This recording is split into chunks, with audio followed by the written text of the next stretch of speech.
पिंजरा पिंजरा रे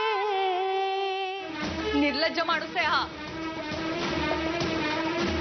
हे बघ नारायणी, या आवाजात माझा बापही माझ्याशी आजपर्यंत बोलला नाही.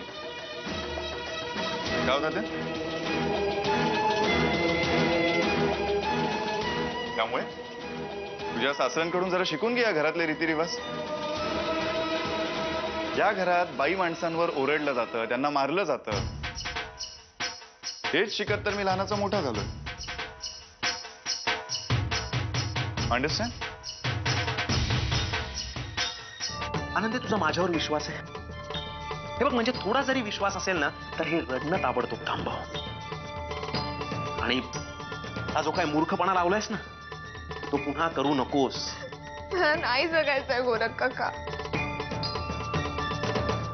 आनंदे, जगावं तर तुला लागणारच आहे, कारण या सगळ्या लोकांचे मी काय हाल करणार ते बघणार कोण? माझी कोणाकडे काय बी तक्रार नाही. तुझी काय किंवा आणखी कोणाची काय, माझ्याकडे तक्रार करायची काहीच गरज नाही. कारण या लोकांनी केलेले गुन्हे सूर्यप्रकाशा इतके स्वच्छ आहे. यासाठी कोणाच्या साक्षी पुराव्याची गरज नाहीये मला. येणारा प्रत्येक दिवस या लोकांसाठी काय घेऊन येतो ना ते बघच आता. एक दिवस आनंदी, फक्त एका दिवसाची मुदत दे मला, बस. आनंदीचं लग्न होतंय म्हणल्यानंतर तुझी पोरगी येणार नाही नक्की. आणि तिचं लग्न विष्णूशी आहे, म्हणजे तुझा मुलगा येणं शक्य नाही. नाही नाही, असं काही समजू नको अक्का.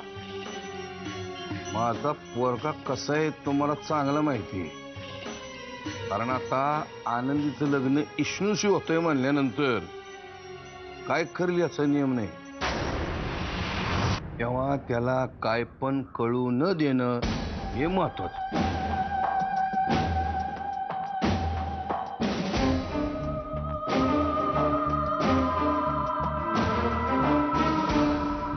मी तुझ्याशिवाय नाही जगू शकत. आता लय जीव आहे तुझ्यावर. आपलं लगीन कधी होईल मला माहित नाही, पण आपली सुहागरात मात्र आजच होणार. विष्णू, सोड मला. नाही, असं नको करू. सोड. नाही, असं नको करू. आनंदे उठ. आनंदे उठ. काय झालं?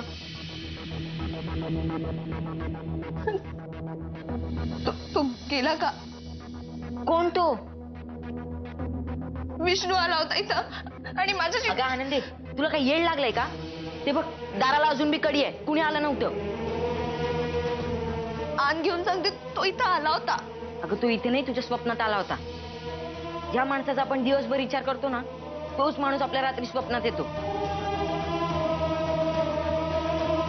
विष्णाने तुला एवढ्या वेळा मारलंय, बदला घ्यायची वेळ आली आता. हो, डोकं ठिकाणावर आहे ना तुझं.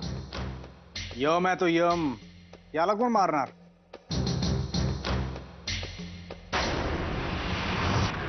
पैसे दिल्यावर हे काम करायला कोणीही तयार होत.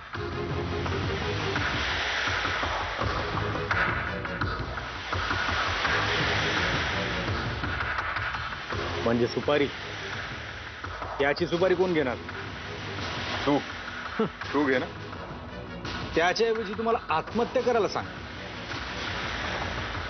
हे बघ गजा, त्या अक्कांच्या सांगण्यावरून विष्ण्याने गावातल्या बऱ्याच जणांना दुखावलंय.